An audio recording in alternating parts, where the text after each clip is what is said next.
Hello. So this is yet another project, long overdue, that I promised to do some time ago.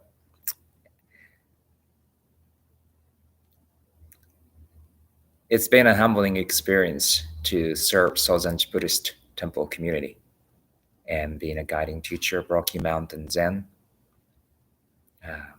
Being able to serve Buddhist Zen, Soto Zen Buddhist communities in California and Canada have expanded my views, my understanding of my limitations. But has been something I have been wanting to do. And along with Sozenji Temple, Rocky Mountain, I have been enjoying this friendship with the Zen community in Florida, Cuba, and affiliated priest, Angel City Zen Center, and Kanzeonji in Pasadena. And of course, the Shuji Soto Mission, where I go to serve Soto Zen Buddhism North America office. It's not that I have extensive knowledge. It's not that I have this extensive experience other than serving the communities and students, working with the students. It's more like I have been able to cherish this connection, friendship, through which I have been able to come back, ask them questions, see if we're doing well, or if we're going wrong directions, or simply have casual conversations just to get the sense. And I often feel that's what Soto Zen practice is. Of course, fundamental aspect of this practice is monastic practice. Then going back to your community, serving the communities. It's a process of realigning the spirits of Mahayana Buddhism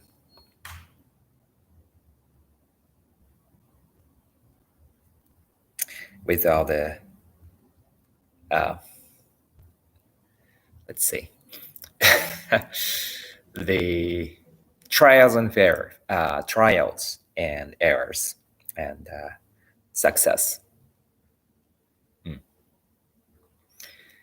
As we move on, sorry, now I'm talking about the main part. Then as we move on to the novice ordination or Jukaya ceremony, which I am planning to do, one in July at Sozenji Temple for novice ordination, it's one Jukai, and then one in Rocky Mountains in August. Hopefully this will happen in this sort of precarious situations in the pandemic. But I have been sharing with some of the students through the workshop that I do Wednesday, just a couple of points I wanted to emphasize. And this has been something I've been sharing with my first student, Sagaku Tosei, second student, Tosei, and then Doshin, Shushin, Shuko, all the students.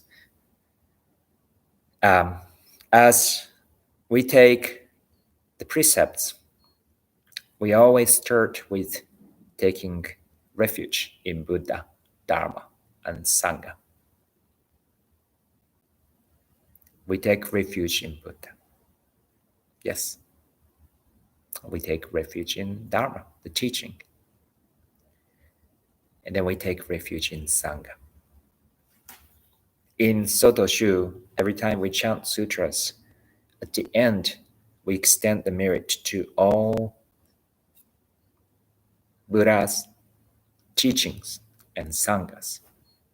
As Buddhist, we call this triple gem, 3 treasures.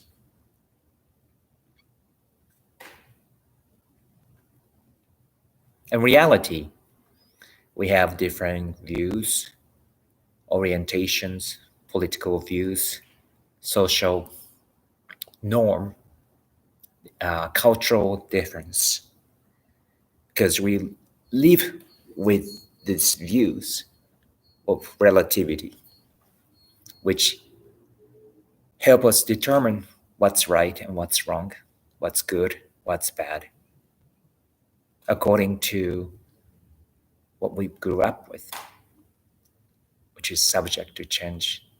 And yet, some things stay. Um, Buddhists are known for not having warfare. We have disagreements sometimes, if not often. We have personality differences. Taking refuge in Sangha turned out to be a challenge for me through my 20s and early 30s because I had my favorite Sangha, favorite teacher, but I had not been, I should say, still have not been able to see fully the value of the universal three treasures. Different type of teaching, different style of teaching, different style of being a teacher, different style of running a Sangha.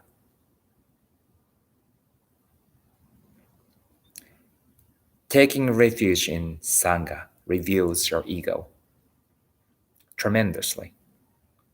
It shows because we want to be choosy. We want to pick. But the moment we take precepts, we're taking the precepts starting with this refuge in the three treasures. You know, as I guess Soto Zen or Zen people, we don't want to be overly serious, but we want to keep this in mind.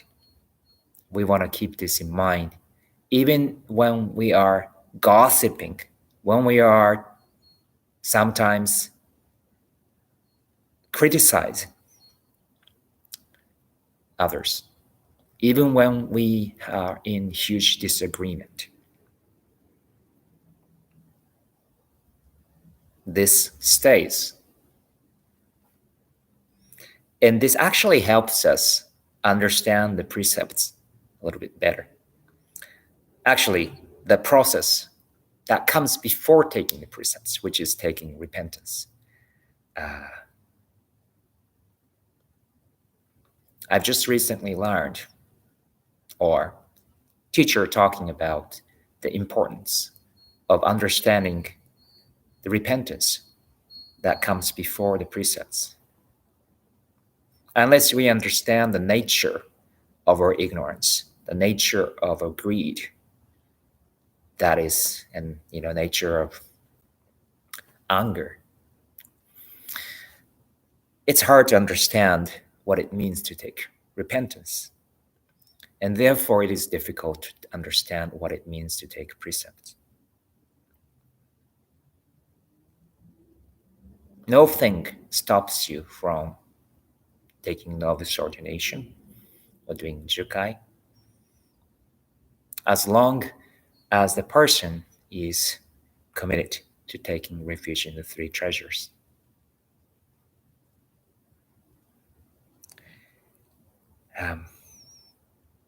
North American Zen communities has been an interesting, has seen interesting, very fascinating development during a century and a bit. For Western Zen communities, more or less, a little over 50 years. I don't think it's a matter of new or old. In some ways, the diversity and of the Zen cultures have made this practice so readily available for so many people.